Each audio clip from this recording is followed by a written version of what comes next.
នេះគឺជាដំណើរការក្នុងការបង្កាត់ត្រីខយដ៏មានតម្លៃរបស់ប្រទេសជប៉ុន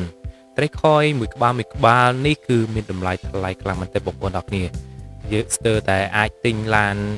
ស៊េរីទំនើបមួយគ្រឿងអាចជិះលេងផងដែរ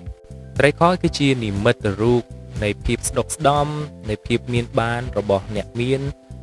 ជាន់ខ្ពស់នៅក្នុងប្រទេសជប៉ុនបងប្អូនអរគ្នាអញ្ចឹងសម្រាប់ការបង្កាត់វាមួយគឺពិតជា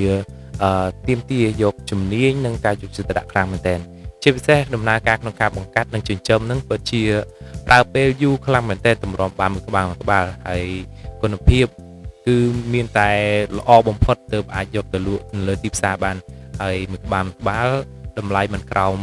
រាប់ម៉ឺនដុល្លារទេបងប្អូនទាំងអស់គ្នាហើយនេះគឺជាដំណើរការក្នុងការបង្កាត់ពូជរបស់វាគឺគេបង្កាត់បែបស្បាតមិត្តគេចាប់មេត្រីដើម្បីច្បាច់យកពងនិងត្រីឈ្មោលដើម្បីច្បាច់យកស្ពឺមរបស់វាបន្ទាប់មកលាយពងនិងស្ពឺមទាំងអស់នេះចូលគ្នាបាទដំណើរការមួយដំណាក់កាលគឺទាមទារឲ្យមានការជំនាញខ្លាំងមែនទែនដើម្បីទទួលបានត្រី